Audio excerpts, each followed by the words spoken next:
अस्सलाम वालेकुम एवरीबॉडी, कैसे हैं आप सब लोग। उम्मीद करता हूँ अच्छे होंगे। और स्किल्स इंप्रूवमेंट के पार्ट नंबर 2 में आप लोगों को मैं वेलकम कहता हूँ। और पार्ट 1 में जैसा कि आप लोगों को पता है कि हम लोगों ने इंट्रोडक्शन उसमें दिया था छोटा सा कि हम इस सीरीज़ में करने क्या वाले हैं और आप लोग क्या सीखने वाले हैं। तो उम्मीद करता हूँ आप लोगों ने वो पार्ट लाजमी देखा होगा। तो चलें आज का लेक्चर शुरू करते हैं विदाउट टाइम वेस्ट किए। तो आज के जो लेक्चर का मैंने नाम दिया है वो है एडोब फोटोशॉप इंट्रो। तो एडोब फोटोशॉप के बारे में थोड़ा बहुत डिस्कस करते हैं और इसके टूल्स को डिस्कस करते हैं कि हम बैनर डिज़ाइनिंग में किन टूल्स को मोस्टली यूज़ करते हैं, टाइपोग्राफी में किन चीज़ों को हम देखते हैं। तो टूल्स तो बहुत सारे हैं और हर किसी का अपना मकसद है, लेकिन मैं मोस्टली जो यूज़ करता हूँ और वेबसाइट बैनर डिज़ाइनिंग में जो यूज़ होती हैं चीज़ें, हम उनको इस वीडियो में डिस्कस करने वाले हैं। और मैं फ़ोटोशॉप CC 2020 यूज़ कर रहा हूँ। अगर आप लोग ओल्ड वर्जन भी यूज़ करते हैं तो कोई मसला नहीं है। तो मैं आज थोड़ा सा आप लोगों को इसका इंटरफेस वगैरह भी समझाऊंगा ताकि हम अपनी जो प्रॉपर मकसद है, जो प्रॉपर सीरीज़ है, हम उसको स्टार्ट कर सकें वेबसाइट बैनर डिज़ाइनिंग के साथ।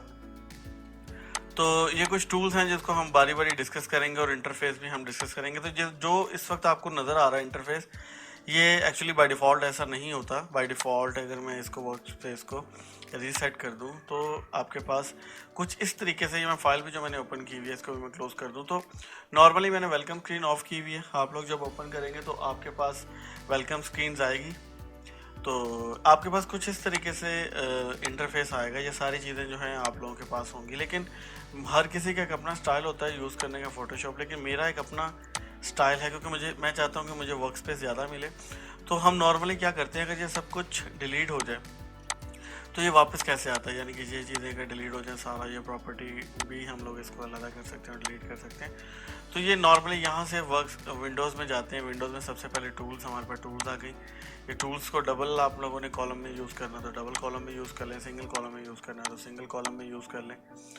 लेकिन नॉर्मली हम लोग वैसे डबल कॉलम में यूज़ करते हैं ताकि हमारे पास हमें ज़्यादा नीचे ना जाना पड़े टूल्स को सिलेक्ट करने के लिए। उसके बाद हमारी आ जाती है लेयर्स। हमने लेयर सेलेक्ट करनी होती है। इसके अंदर ये चैनल है, वैसे मैं यूज़ नहीं करता।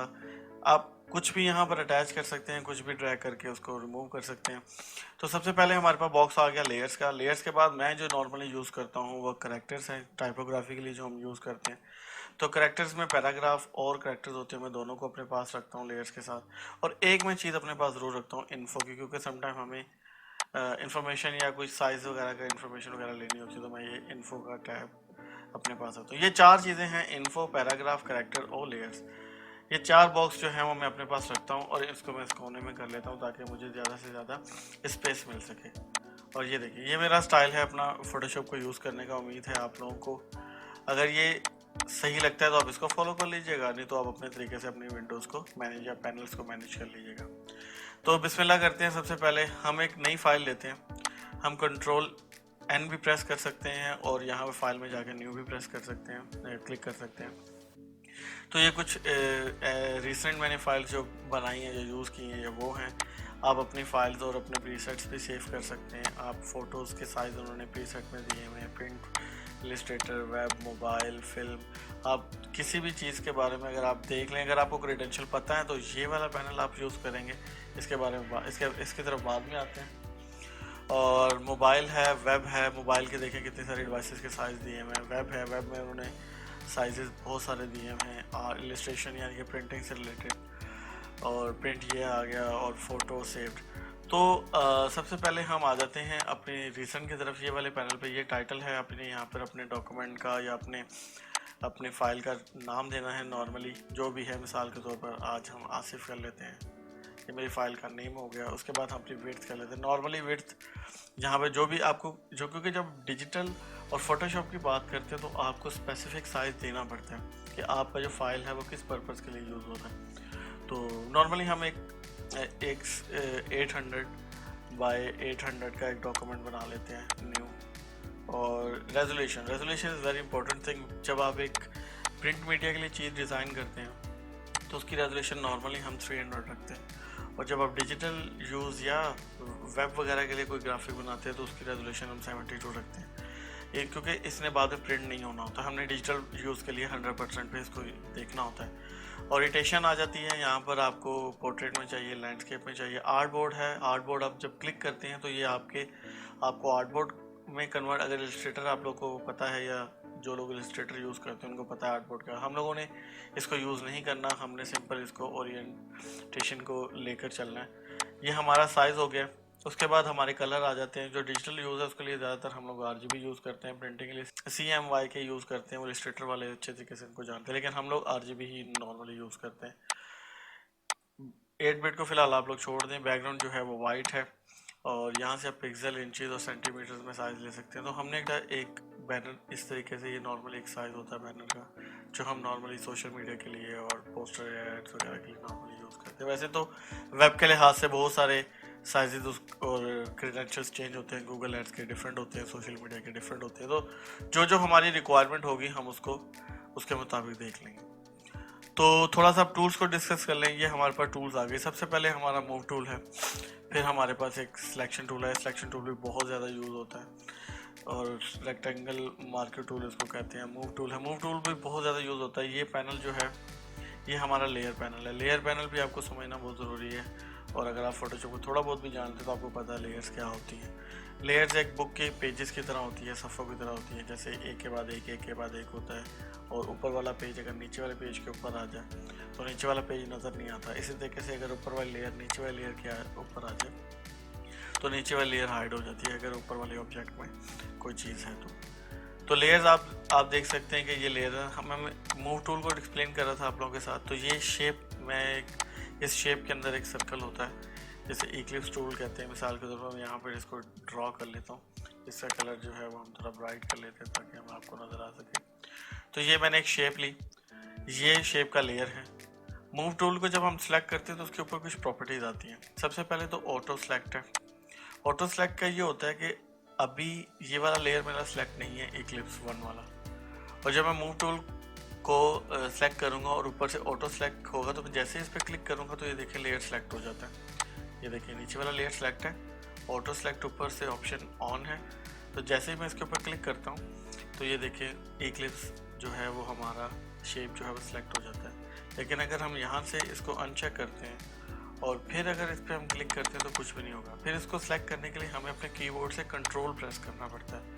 कंट्रोल प्रेस करके रखें और इस शेप के ऊपर क्लिक करें तो ये देखिए हमारा लेयर जो है सिलेक्ट हो जाता है। मूव टूल अगर सेलेक्ट नहीं है तो आप अपनी चीज़ को मूव नहीं कर सकते। मूव टूल को सेलेक्ट करके आप अपनी चीज़ को आसानी से मूव, बशर्ते आपका लेयर वही वाला सिलेक्ट हो जो जिसको आप मूव करना चाह रहे हैं। उसके अलावा ये जैसे कि मैं एक और लेयर की कॉपी ले लेता हूँ। जैसे कि आप यहाँ से डुप्लीकेट लेयर भी बना सकते हैं। कंट्रोल जे भी प्रेस करके आप उसकी डुप्लीकेट बना सकते हैं, और यहाँ से जाके लेयर में जाकर भी आप इसको यहाँ से डुप्लीकेट लेयर पे क्लिक कर सकते हैं, और यहाँ पे अगर आप ड्रैग करते हैं न्यू लेयर की तरफ तो भी आप एक डुप्लीकेट लेयर बना सकते हैं। तो 4 तरीके आपको मैंने बता दिए डुप्लीकेट लेयर लेने के।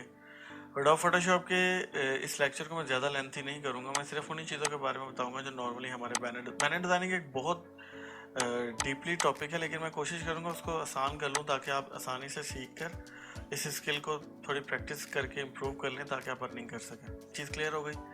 उसके बाद ग्रुप और लेयर। अगर आप लेयर सेलेक्ट करते हैं तो कंट्रोल या सिलेक्शन से आप सिर्फ लेयर को सिलेक्ट करेंगे, लेकिन अगर आप ग्रुप सेलेक्ट करते हैं तो जो ग्रुप हम बनाते हैं, ये देखें ग्रुप के अंदर इस शेप को मैं फेंक दूँ तो अब ये ग्रुप सेलेक्ट करेगा क्योंकि हमारा ऊपर से ग्रुप सेलेक्ट है।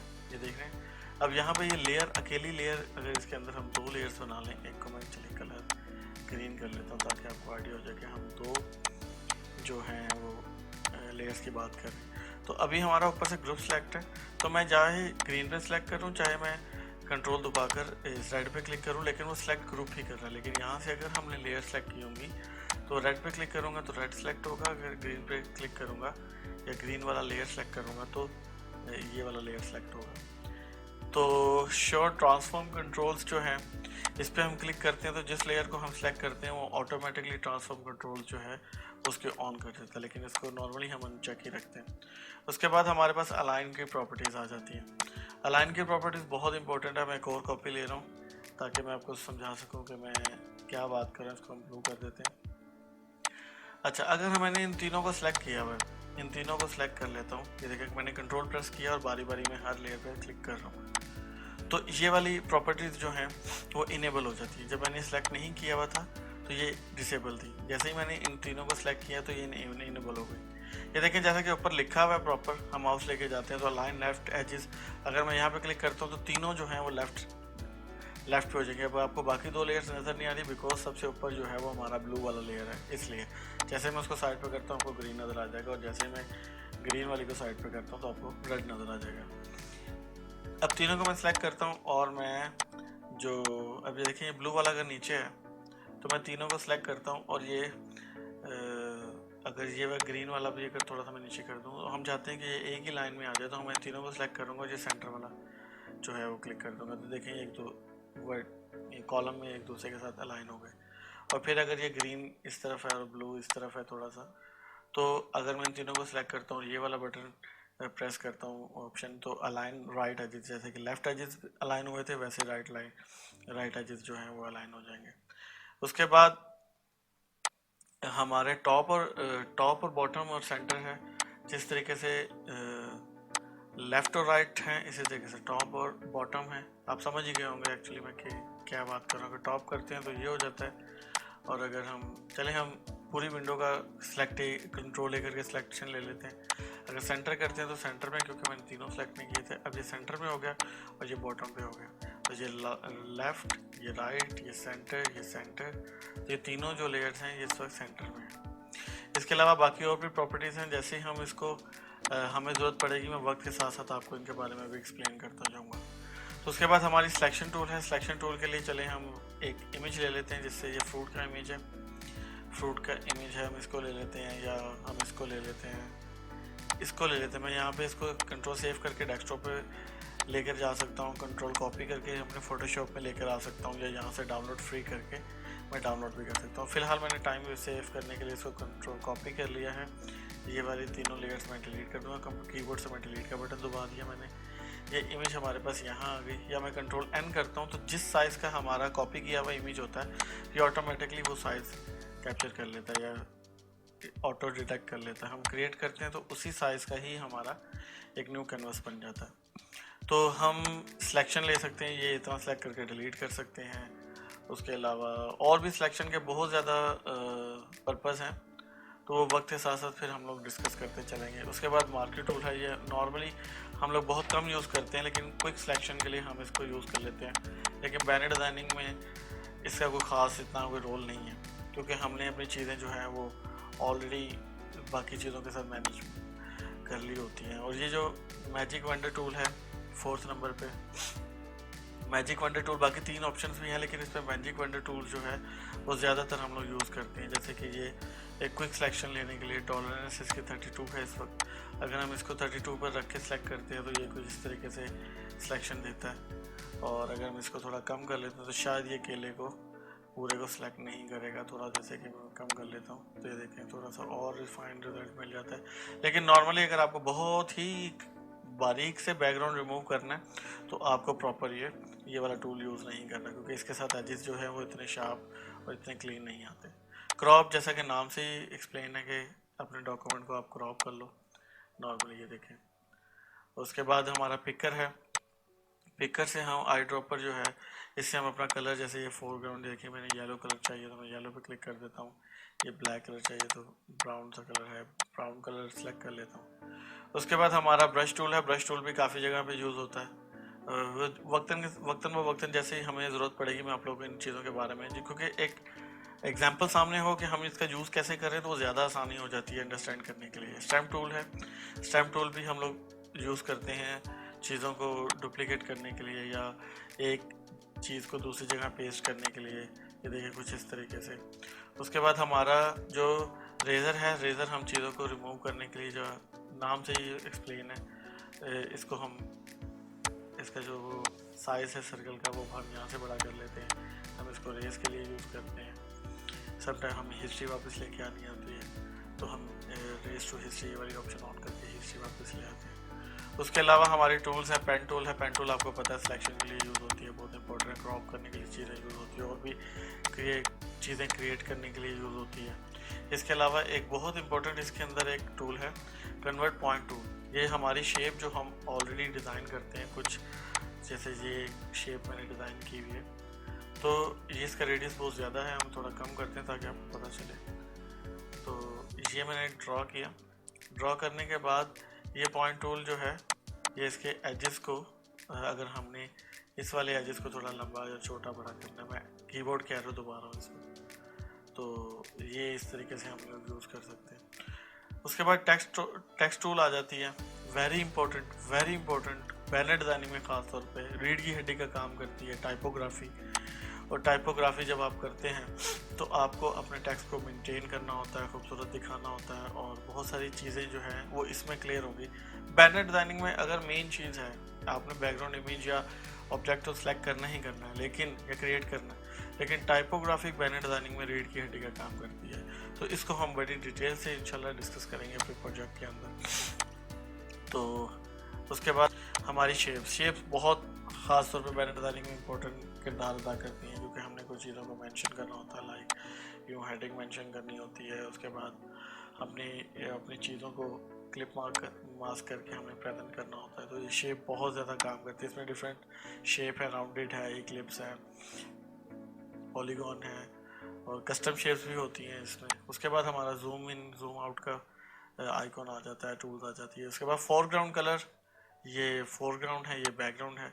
तो ये इसकी मिसाल यही है कि आपने हाथ में दो पेन पकड़े हुए हैं और ऊपर वाले का कलर कुछ और है, नीचे वाले का कलर कुछ और है, तो आप अपनी मर्जी से इसको चेंज भी कर सकते हैं। आप अपग्राउंड कलर को और फोरग्राउंड कलर को आप इजीली बैकग्राउंड कलर को यूज़ कर सकते हैं। तो ये हमारा लेयर बॉक्स है, ये हमारा करैक्टर बॉक्स है। जब हम टाइपोग्राफी करते हैं तो ये करैक्टर बॉक्स बहुत हेल्प करता है।